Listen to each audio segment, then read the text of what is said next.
Hello, developers, and welcome to the PHP Architect Community Corner, where we have conversations with members of the web development community. I'm your host, Scott Kickwarn, and today we're talking with Dwayne McDaniel about GitGuardian and the services that it provides. Dwayne McDaniel has been working as a developer advocate since 2014 and has been involved in tech communities since 2005. His entire mission is to help people figure stuff out. He loves sharing his knowledge, and he's done so by giving talks at hundreds of events worldwide. He has been fortunate enough to speak at institutions like MIT and Stanford, and internationally in Paris and Iceland. Dwayne currently lives in Chicago. Outside of tech, he loves karaoke, live music, and crochet. Thank you, Dwayne, for finding some time to talk to us today. Well, it's great to be here, Scott. We know each other from the PHP community, hence your hat. I'm an old Drupaler myself. That's part of the old school tech community I've been a part of, and that's what helped me transform my life into helping people figure stuff out. Once I embraced the world of Drupal and true open source, just the path became exceptionally clear. And ever since then, now I work in security, but that same spirit of let's help people figure this stuff out, whatever that is, has just permeated my life. And I'm very proud to be here. Yeah, awesome. So you came to my attention because you were at PHP Tech, I think this year and last year, and gave some talks around security, especially about what it is that the company that you work for, GitGuardian, does. Can you talk to us a little bit about what it is that GitGuardian does? Sure. GitGuardian's been around since 2017, and we are a platform historically focused on secrets scanning. So secrets being the broad category of anything that allows access to another system. So API key, a token, an SSH key, just that broad bucket of passwords, anything that allows system A to authenticate to system B. In a perfect world, we will never see these. These are never shown in plain text, but we don't live in a perfect world. We live in a world where people put them in plain text all the time. To the tune of last year, we found 23.77 million hard-coded credentials added to GitHub Public just in the year 2024. That's not cumulative. That's just added in that one single calendar year. So our platform is geared toward finding those secrets out there on GitHub Public. We're one of the people that ingest the feed api.github.com/events. Anybody can go read this thing. It is literally public. That's the public in GitHub Public. But we're one of the people that ingests it, and we look at every single commit and say, there's a secret here or there's not a secret here. If there's a secret, if there's a password, if there's something that's compromising, in our opinion, we're going to email you immediately and say, hey, you did this. You might not want to do that. That's how I found out the company existed. A year before I worked for them, I was trying to migrate between two machines and bounced my private SSH key through what I thought was a private GitHub repo. Nope. I got an email message saying, hey, you pushed this to a public repo. I'm like, no, I didn't. And sure enough, I did. So rotated that. I was safe. Nothing bad happened out of that incident. But that's how I found out GitGuardian exists. That same engine that detects secrets, we detect them both like specifically our specific secrets. So we have specific detectors that look for things like pre-formatted things that match a certain pattern. And then we also have generic detectors that look for things like bearer tokens, or that looks like a JWT or JOT. That looks like an X509 certificate. So we can just take that general bucket. We don't know exactly what it goes to. We don't know the background of that, but we can tell you this grants access from a contextual standpoint. So we can look at that same engine up that we look at everything on GitHub Public up to your internal sources. Now, of course, your internal Git repos gets in the name of the company, GitGuardian. That's where we started, but we have long expanded past then. We look in Jira, Slack, SharePoint now, your ticketing systems, your messaging systems, your CI/CD pipelines, your Docker containers, like your container registries themselves. So anywhere where a plain text credential might pop up anywhere along the software development lifecycle. That's the historical view of what we have done. And then in the past year, we've shifted our focus away from just thinking about secrets independently of themselves and started seeing that in the broader context of what are they even doing? And that leads us into the world of non-human identities and security and governance around that. I think there was a lot there that was really kind of interesting. So the one piece that I didn't know about is so you're already scanning public repositories, and so then you email the project maintainer and say, hey, you made a mistake here. We may email the committer. So part of Git is that you sign your commits. That's been there since the beginning. You sign it with an email, the username and email. Hopefully you're using a real email that actually works. So it's an automated system that there's over 1.4 billion commits last year. So there's no way we could have done this by hand. So the system literally automates looking at the feed and then emailing that committer, say, hey, you did this. So we're not trying to track down like who owns the project. We're saying this individual commit that ended up in public, you signed it. This is yours. Please do something to fix this. I didn't realize that. That's kind of a really nice thing that you guys are doing for the community. We call it the Good Samaritan program. We want everybody to be safe out there, no matter if you can pay for the tools or not. We think given a heads up, because we know we're not the only people that are looking at the feed and ingesting it. We know there are certain bad actors out there that are archiving everything and trying to figure out what malicious things to do with it later. We're not one of them. We're literally just trying to alert everybody that this is a bad idea. Yeah, and I think like the thing I kind of appreciate about it is like that it's nice that you guys are giving back to the community and just the world in general and helping people like make those kind of mistakes. But the thing I always find fascinating is just how easy it is for like if somebody gets a hold of, you know, your login credentials or an API key for Amazon Web Services, they can just like overnight like that tens of thousands of dollars in charges. That's just like so fast. It's terrifying. Yeah. It is astounding. So the Verizon puts out Verizon Enterprise puts out a report every year called the DBIR, the Data Breach Investigation Report. It's a great read. I highly recommend anybody read it. It's very human consumable. It's written. It's actually funny in parts. The humor's built into it. But this past year's report, it was 22% of all breaches are through compromised credentials. 20% are through vulnerabilities. So even if you're patching everything, the main way people are getting in is through these compromised credentials. Phishing was like down to like 18%. Then everything else was like a mix of everything. But people aren't breaking in, they're logging in. And once they log in, it is so hard to detect anomaly.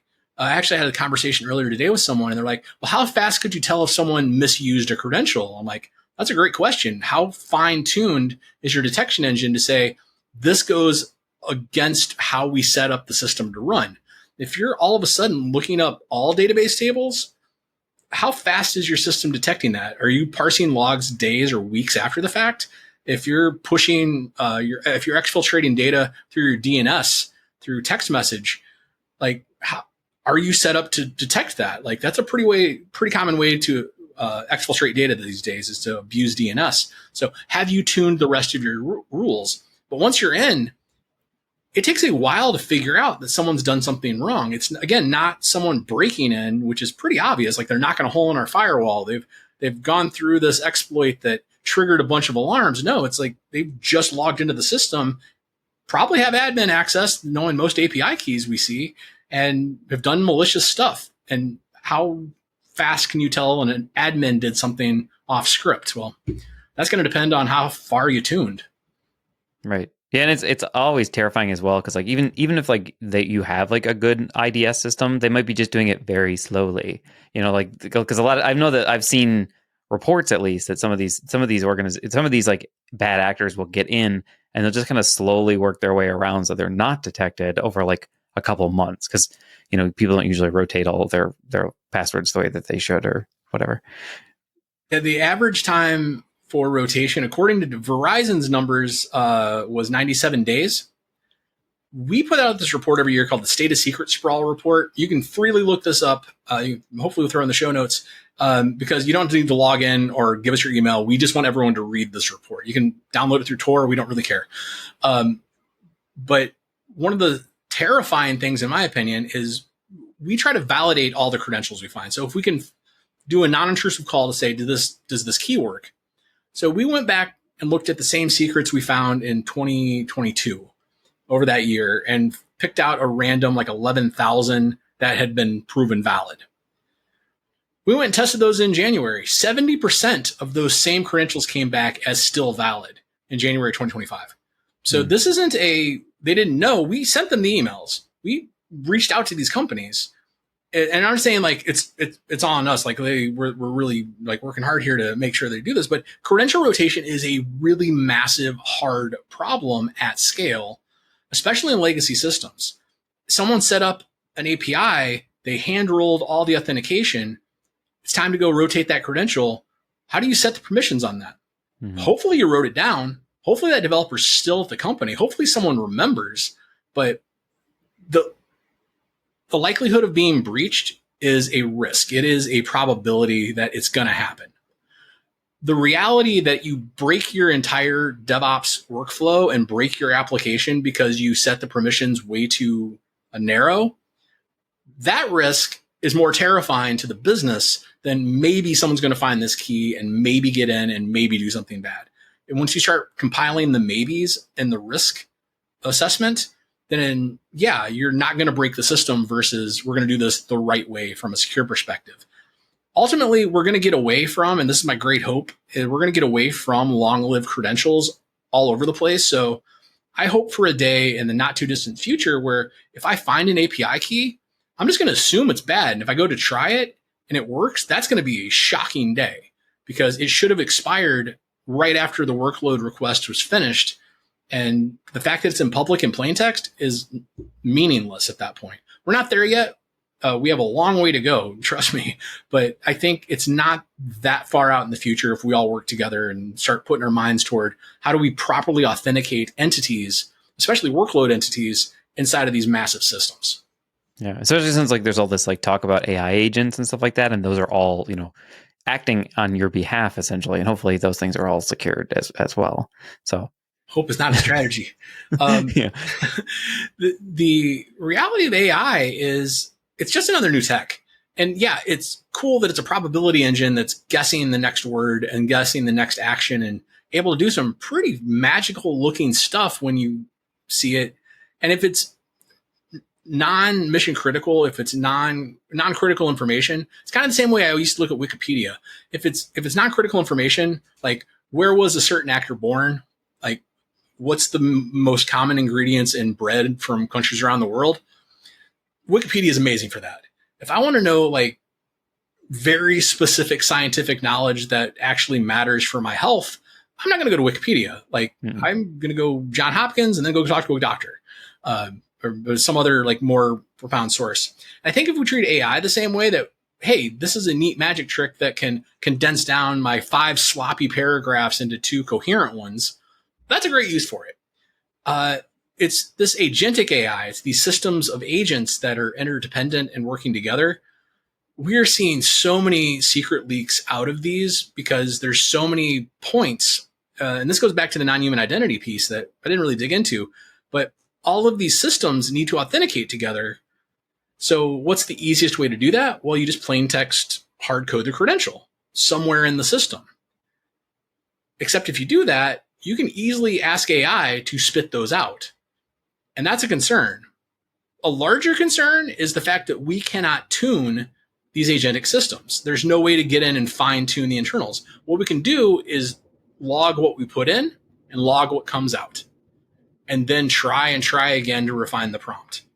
Along the way, if it spits out a credential that it found in a Confluence page or an old Jira ticket, well, guess what? Now it's in the log.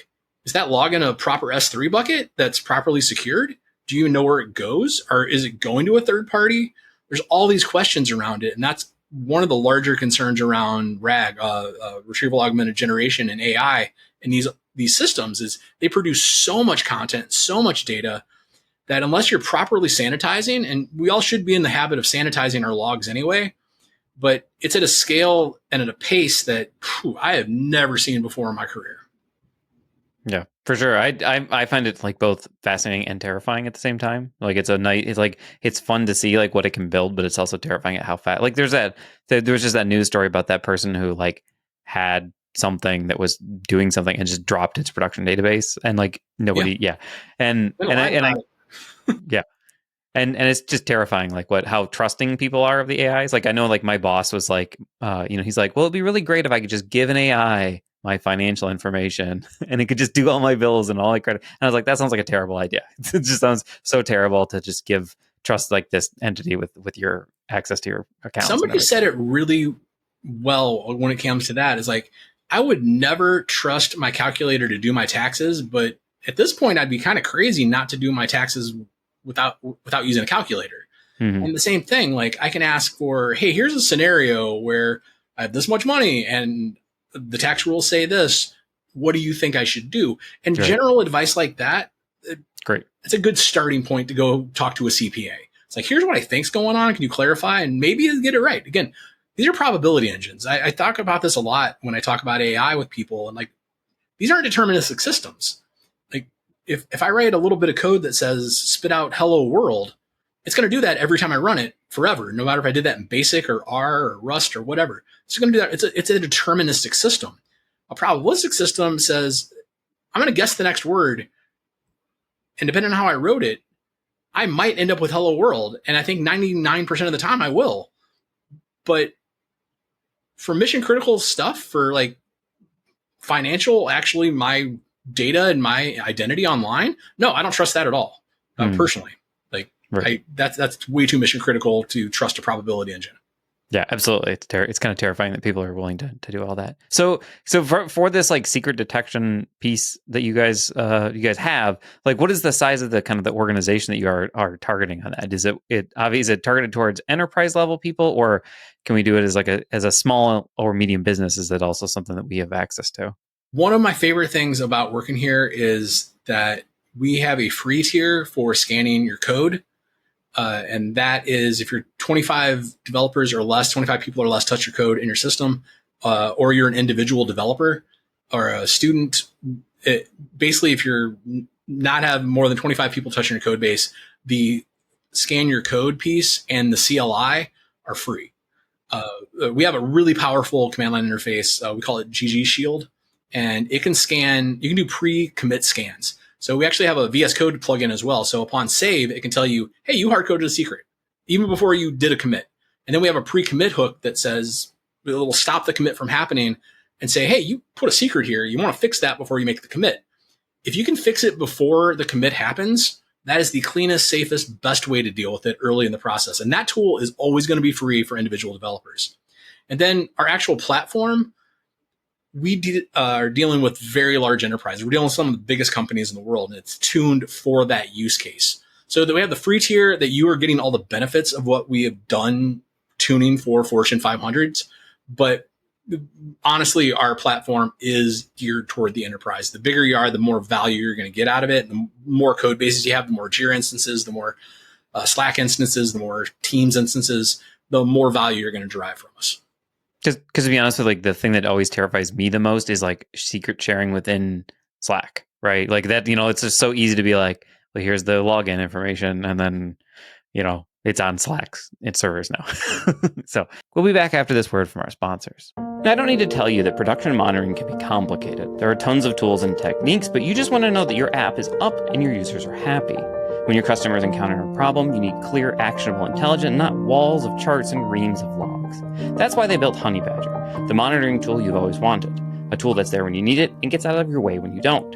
With Honeybadger, you'll know when critical errors occur and which customers are affected. Respond instantly when your systems go down, improve the health of your systems over time, and fix problems before your customers can even find them. Honeybadger is the application health monitoring tool built for you, the developer who cares about a quality product and happy customers. Start monitoring today at honeybadger.io. It's free to get started, and the setup takes less than 5 minutes. Once again, that's honeybadger.io. Yeah. And then so the other thing that I really wanted to talk to you about is like, so I got to see you talk about your Honeytokens product, which I find to be just like fun and terrifying. Can you talk to us a little bit about like how that product or what that product is and kind of how it works? Sure. So in the bigger, broader sense, we did not invent Honeytokens. We'll never claim to do that. We have implemented them in a way that really complements our product, and it does it in a sane, scalable way, in our opinion. It's a derivative of the concept of honeypot. Basically, honeypots are services, servers, boxes that you're never supposed to touch. So if someone logs into it or tries to log into it, that's a giant warning flag goes off, and hey, someone's attacking something. But you put it out there because there's nothing on it. You just want someone to attack it, and like, hey, that was the trigger. They told us they're in the system. A Honeytoken is just a small piece of data that shouldn't move. That's how, I forget his name off the top of my head, Pablo Debarro, I believe his name is, but the originator of the term Honeytoken, that's what he meant in the message that he wrote in that email exchange was, we just had a piece of data that didn't move, and he started calling it Honeytoken. So the idea of a Honeytoken could mean anything. It could be an email account that should never, ever be touched. And if it ever is, something's wrong. It could be a file that you set up a file watcher on to go say, hey, if this ever moves, if everybody tries to open this, send me an alarm. Pretty trivial to set that up, but that's like a one-off thing. How this has come to be interpreted throughout the industry, though, the Honeytoken means a false credential, or not a false, a decoy credential. So it doesn't go to anything. It's a real credential, but it doesn't do anything. But if anybody tries to use it, it sets off alarm bells. The quick and dirty of it is our version, we offer AWS secrets as Honeytoken. So we manage all of the AWS account for you, separate than your stuff. You don't have to worry about like if someone compromised it. I mean, it's a thing we set up. And then when someone goes and tries to use one of these tokens or even validate, so there's a lot of scanning tools out on the world. We're not the only one that can do the secret scanning. A lot of them have a validation step you can invoke. So upon that validation step, it will say, hey, I'm trying to use this. It will log that event into a bucket through CloudTrail, CloudTrail in AWS, and then send an alert by SMS or text or Slack or whatever you want to say, or email, and say, hey, someone has tried to use that, and includes the full IP address and very importantly, the user agent of who tried to get in. Now that's our interpretation of it. There are a lot of other companies. In fact, if anybody out there wants to get their hands on Honeytokens in general, I would highly recommend Canary Tokens. Just look up Canary Tokens. It's a product from Thinkst, a company out of South Africa. They have a free tier that you can just set up fake emails, fake credit cards, but they're all one-offs. If you're going to do this at scale, you want to partner with a company that has a managed system. We can build the PRs for you. We can build the files for you. We can insert these upon every new request, upon every new system you set up automatically. So, and then manage that from one dashboard. And that's what you're going to get into with enterprise tools anyway. But if this is a brand new concept for you, like I would love to play around with a token that shouldn't ever be touched, but I'm going to put it out there and see what happens. Just canarytokens.org, I believe is the website. And I don't work for Thinkst, but I think they make an awesome product line. Yeah, they also have like a box that you can buy and put on your network in case anybody like touches the box, which is a really interesting thing. I've never used it, but I know that people have. But the thing I like about the Honeytokens is it's like a really good, just like dumb, like I can put a file on a server in my like home directory or whatever, and if my home directory, if someone gains access to that thing and tries to use the token, then like immediately I know that account or that box has been has been attacked essentially, right? Somebody was able to get data off of it, which means something is wrong and I need to go look at that server. So it's kind of like just nice to like scatter this throughout like, my home directories as I go. And I'm like, okay, well, is this server safe? Is this server safe? And then it just kind of gives me like a little, belt and suspenders, in addition to like hard passwords, multi-factor authentication. It's just like another piece of the security. I don't know. What do you call that? Like where it's like interlocking pieces to keep you going. I've heard it called Swiss cheese approach, where you just keep layering to try to cover all the holes. So if you shot through the Swiss cheese, at some point the layer would stop it. But layered security, defense in depth is also another way to say that. Thank you. Layered security is what I was looking for. Completely like blanked right out of my mind when I was trying to explain that. So no worries. Yeah. Awesome. So is there anything else that you'd like to direct our listeners to before we let you go for today? I do a lot of writing on our blog. So blog.getguardian.com. That is the best way to catch up on my writing and thoughts about, we didn't really dig into non-human identities and like what that really means. And like this whole idea of workload management and policy engines around like, is my NHI being offboarded properly? Is it living too long? Is it duplicated? Does it live in multiple vaults? That's all stuff that our platform is really focused on right now and that I've been focused on a lot in the last few months in my writing. and speaking out there in the world. So that's a good place to catch up with how I'm writing out there. And you can also see a lot of recaps, including for PHP Tech and other conferences I go to. I always try to write a recap if I go to a conference. And then if you go to our events page, just getguardian.com/events, you can see what upcoming events we have and where I'm speaking next. And that would be where I would send everybody. I will try. There was a bunch of links. I think we have like at least 6 in this now. So I'll try to collect those all and put those all in the description for anybody who's listening to this. So thank you again for finding some time to talk to us. Well, thanks very much for having me. I really enjoyed the conversation, and hopefully I'll see you again at PHP Tech 2026. Yeah. No, hopefully we do. Just say another heartfelt thank you to Dwayne for all of his time and also for you for listening. If you're not already a subscriber, make sure you subscribe with whatever your preferred method is, and maybe leave us a 5-star review to help other people find us.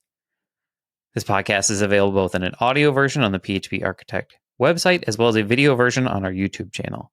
This is Scott Keck-Warren for the PHP Architect Community Corner signing off, and reminding you to keep listening, keep coding, and keep reading.